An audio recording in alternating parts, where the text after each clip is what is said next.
What's up, Ice and Fire fans? Welcome back to the House of Vine podcast and the conclusion to the Golden Lions, Golden Dragons series. You've been waiting patiently for me to wrap this topic up, so let's hop right into trying to find an answer to the question I've been saving for last. Is Tyrion the only child of Lord Tywin? Of the three Lannister children, Tyrion is said to be the most like Tywin. Both of them are extremely intelligent, decisive, and cunning. We even see that during his short reign as Hand of the King, Tyrion could be just as politically astute as his Lord Father. Okay, so what? Having similar characteristics doesn't prove Tywin actually sired the youngest Lannister child, right? It only implies that Tyrion learned more from Tywin than his siblings. That said, these similarities do lead us back to A Feast for Crows, Jaime chapter 5, when Jenna Lannister speaks to her nephew. Remember, at first, we think she means this figuratively, that Tyrion mirrors Tywin in terms of his actions and how well he handles problems. In that sense, yes, Tyrion is his father's son. However, like I said back in part 1, I believe that Jenna meant this literally. I think this was Jenna's semi-subtle attempt at telling Jaime Tywin is not his real father. Don't forget, Tywin didn't speak to his sister for half a year after she said that to him. She even adds that men can be thundering great fools. We could say Tywin's foolishness revolved around him not wanting to agree with his sister that Tyrion is more like him than, say, Jaime. However, in my opinion, Tywin not speaking to his sister for 6 months seems a little dramatic, if that truly was the case. On the other hand, Tywin not speaking to Jenna after she tried telling him that the twins are not his children makes a little bit more sense. Now, I want to come straight out and say that I believe Tyrion is Lord Tywin's one and only child. Furthermore, I think it's highly probable that the great, powerful Lord of Casterly Rock was actually sterile, or at the very least, didn't have all the ingredients to produce ideal Lannister children such as Jaime and Cersei.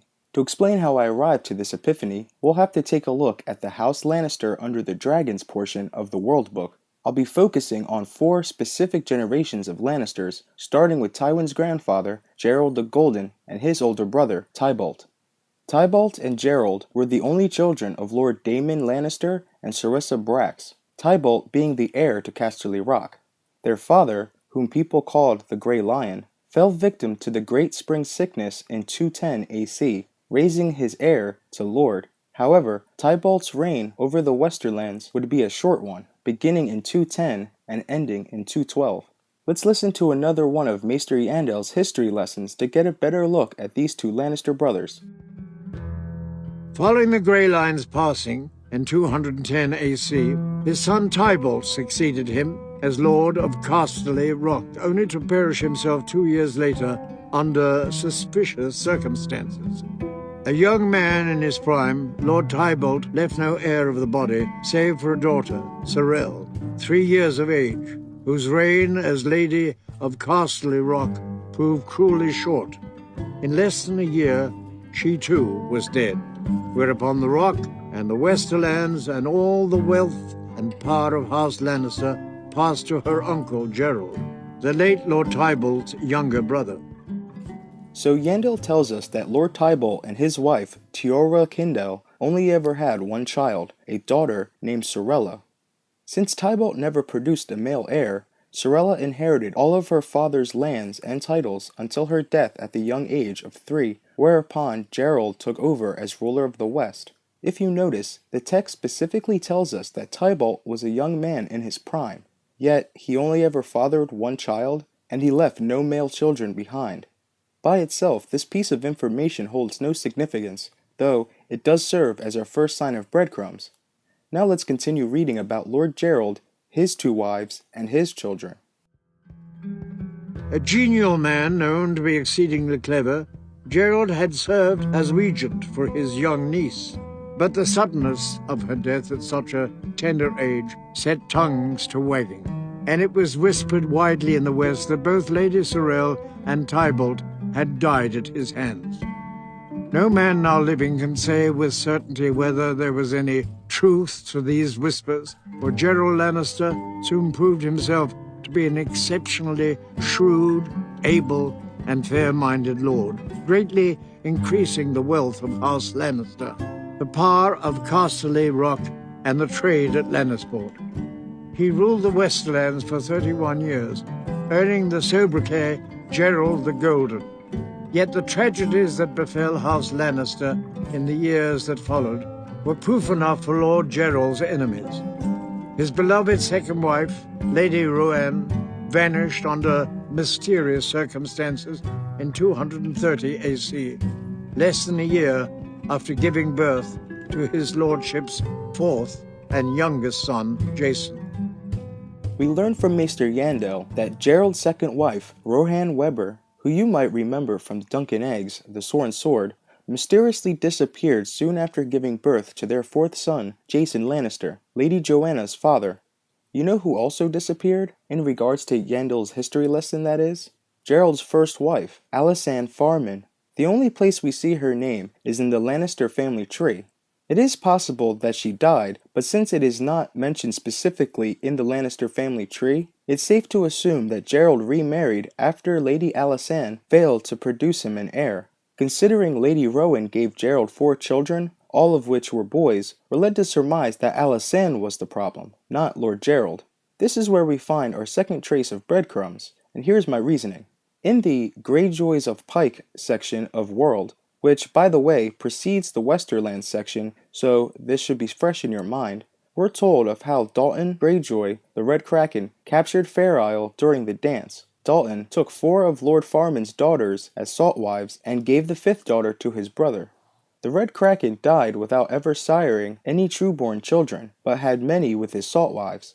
Since 4 out of however many salt wives he did have were Farman's, the likelihood of Dalton's children coming from these Farman women is extremely high. This forces me to question whether Lady Alysanne was truly to blame for not producing Gerald an heir. Later on, we're going to go over an event similar to the Gerald/Alysanne issue, which will help reinforce this particular theory. But before we move on, there is a small piece of information that helps keep this Alysanne issue afloat. Does anyone recall Jane Farman? Well, if you do, that's a nice and fire point to you because I sure as hell didn't. To those of you who don't, let me fill you in. Jane was the childhood friend of Cersei who accompanied her and Melara Heatherspoon to visit Maggie the Frog. Jane was the timid one of the 3 girls who ran out of the tent screaming after they woke the Woods Witch. It's during Cersei's dream that we learn that Jane still lives on Fair Isle, is married, and has whelped a 12 children. So, do you still think that Alysanne couldn't have children? Because other women from the same house might disagree. Moving on, let's get back to Gerald, his second wife, and the next generation of Lannisters that I want to discuss. Maester Yandel, if you would be so kind. Tywin, the eldest of his twin sons, died in battle in 233 AC while squaring for Lord Robert Reyne of Castamere during the Peak Uprising. Less well known, but no less baleful, are the dire effects the battle had upon the history of the West. Tywin Lannister had long been betrothed to the Red Lion's spirited young sister, Lady Ellen. This strong-willed and hot-tempered maiden, who had for years anticipated becoming the Lady of Casterly Rock, was unwilling to forsake that dream. In the aftermath of her betrothed's death, she persuaded his twin brother, Tyrion, to set aside his own betrothal to a daughter of Lord Rowan of Golden Grove and espouse her instead. Lord Gerald, it is said, opposed this match, but grief and age and illness had left him a pale shadow of his former self, and in the end he gave way. In 235 AC, in a double wedding at Casterly Rock, Sir Tyrion Lannister took Ellen Reyne to wife, whilst his younger brother Titus wed Jane Marbrand, a daughter of Lord Alan Marbrand of Ashmark. Twice a widower and ailing, Lord Gerald did not wed again. So after her marriage, Ellen of House Reyne became the Lady of Casterly Rock in all but name.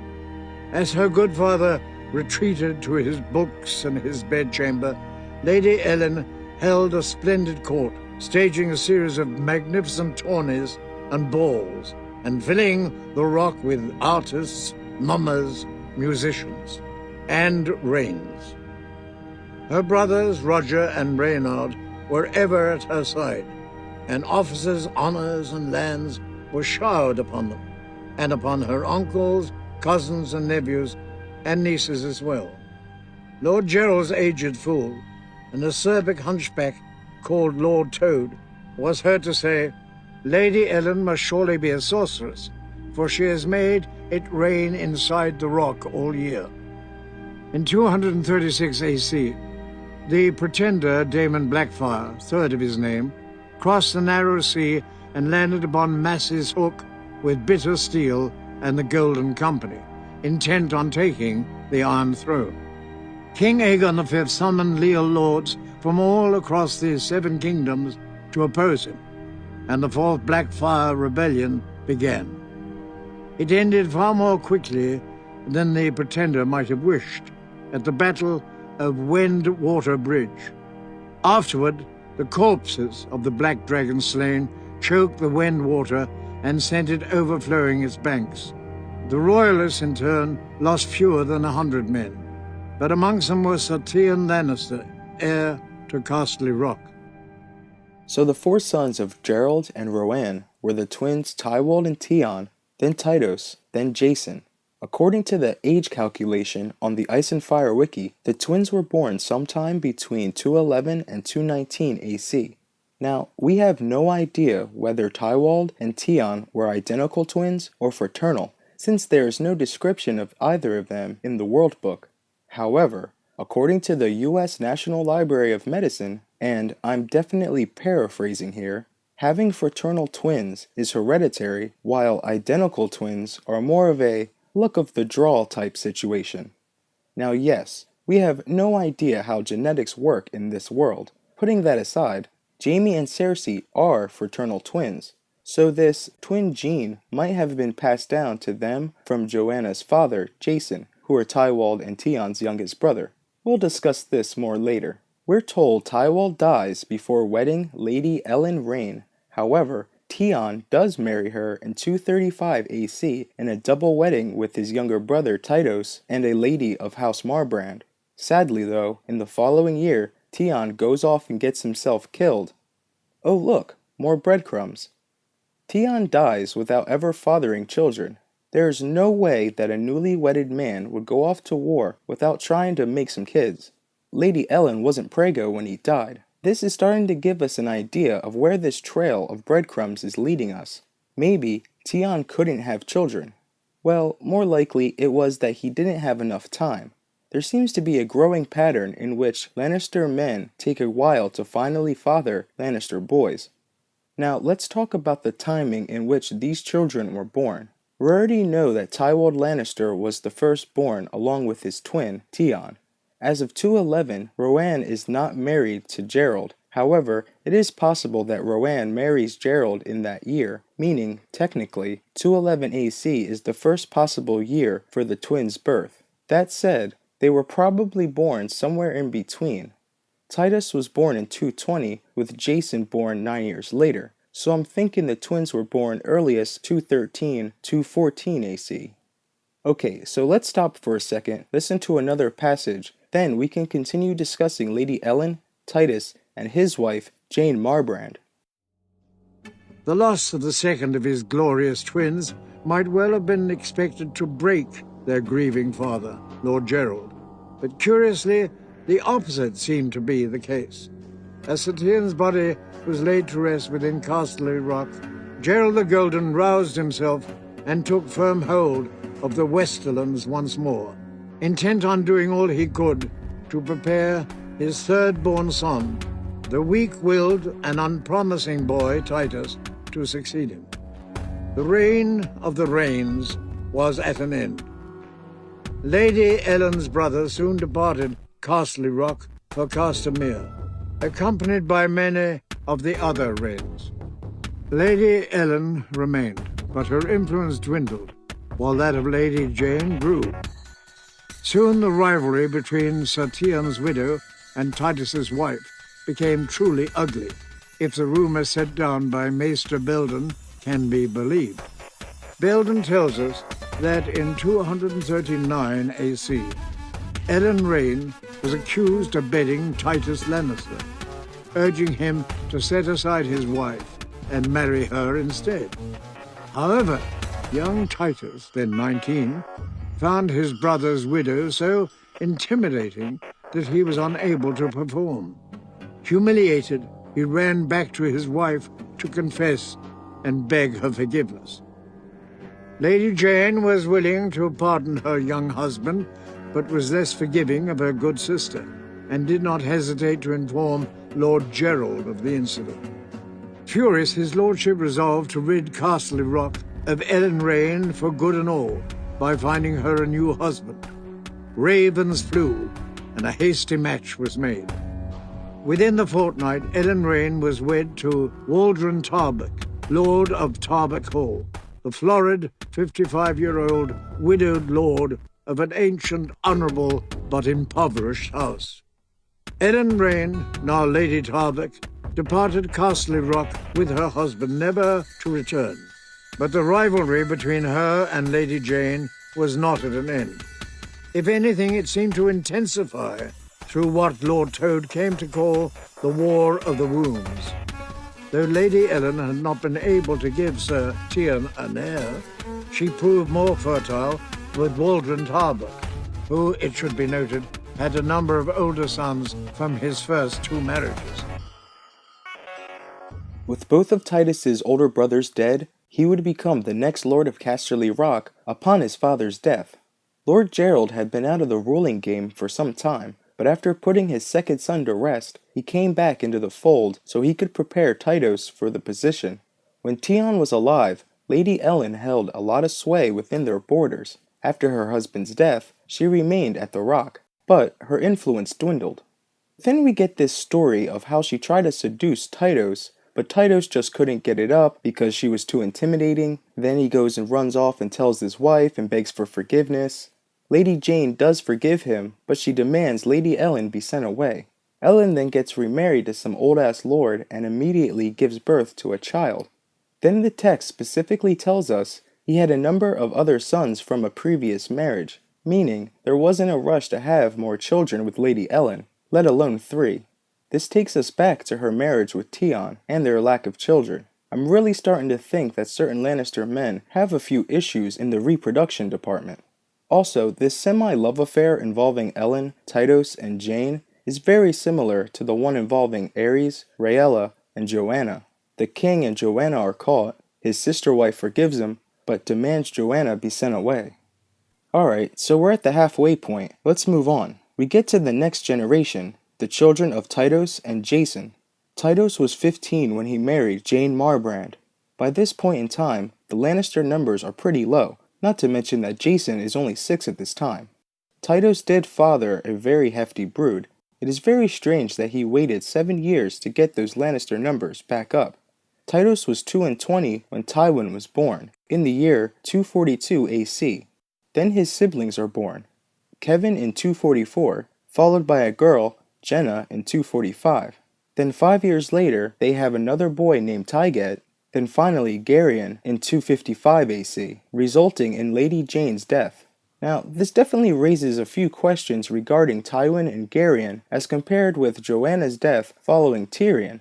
If Tywin resented Tyrion as much as he did, holding him responsible for Joanna's death, wanting to kill him as a baby, as well as subjecting him to horrific acts of sexual violence, you know, the whole Tysha incident, it's strange that Tywin places no blame on Garion for killing his mother. He doesn't even show a fraction of that kind of cruelty to his little brother. Sorry, I'm getting a little sidetracked. Anyway, let's move on to Jason and his children. It doesn't seem Jason had a problem fathering children, but there are a few breadcrumbs involving them. Before getting married, Jason fathered a bastard with a serving girl who they named Lenora Hill. In later years, Sir Jason would go on to have true-born children with 2 different wives, a boy and a girl with his first wife, Ally Stackspear, later marrying Marla Prester. Okay, so this takes us back to the whole fraternal twins issue surrounding Tywald and Tyrion and Jaime and Cersei. With Marla, Jason fathered 6 children, but only 2 of them survived, Joanna and Stefford. Look closely at what the Lannister family tree says. The 4 children that died were 2 male, then 2 female. I have a pretty strong feeling that these children were 2 sets of twins. This might actually be our one and only clue suggesting Tywin and Tion were fraternal twins, not identical. I say this because Jason was a son of Gerald and Roanne. This twin gene could have been passed to Titus and Jason. Since we're told Jason had two sets of twins that died, I think it's a clue left by Martin telling us Jason passed the gene to Joanna since she herself gave birth to twins. Meanwhile, Titus fathered 5 children, and since none of them are twins, to me, it seems less likely this gene was passed to Tywin and Tywin fathering the twins, which also serves as more evidence that they are the Mad King's children. It's definitely something to consider. Now at last we come to the last generation of our discussion, the children of Tywin and Joanna. My past videos have gone over at length how I believe the twins are actually the Mad King's and Joanna's. We also briefly discussed the years in which the twins and Tyrion were born, how inconsistent it is with Tywin's views on furthering the Lannister name, considering it was 3 years after they were married that the twins were born, and Tyrion 7 years after that. When paired to the reoccurring gaps we see in boys being fathered by Lannister men, followed by mothers dying or disappearing after giving birth to that last boy, it overwhelmingly hints that there's just something wrong with the Lannister male genes, doesn't it? Which finally brings us to Tyrion. If the twins are not Tywin's, then it took 10 years for Tywin to finally father a child. Tyrion might be an ugly little dwarf now, but he was just a normal baby when he was born. His head was a little bit bigger, yes, and maybe his legs and arms a little stunted, but he was still a normal boy. When Joanna dies after child labor, readers just assume it's just because he's a dwarf, mixed into the fact that it's a medieval society and women die all the time in childbirth. However, with such a ridiculous amount of clues, albeit literary or actual clues existing in this world, it's quite possible Tywin's DNA, mixing with his own first cousin's DNA after once carrying twins belonging to a man spawned from countless generations of incest, was actually the root cause of her death. Having to push out a semi-oversized baby was more of a nail in the coffin. She probably would have died whether Tyrion was born stunted or not, supported by previous generations. Oh, there's also 2 other random facts that I want to throw out there, and you can take them as you will. But there once was a Tywin Lannister who was Master of Coin for Aegon II. When Rhaenyra took King's Landing, she had him gelded when he refused to tell them where the gold was. And you know how Tywin's grandfather died? A bladder infection. I mean, come on people, it's all there. All the clues suggesting everything I'm trying to say in this theory.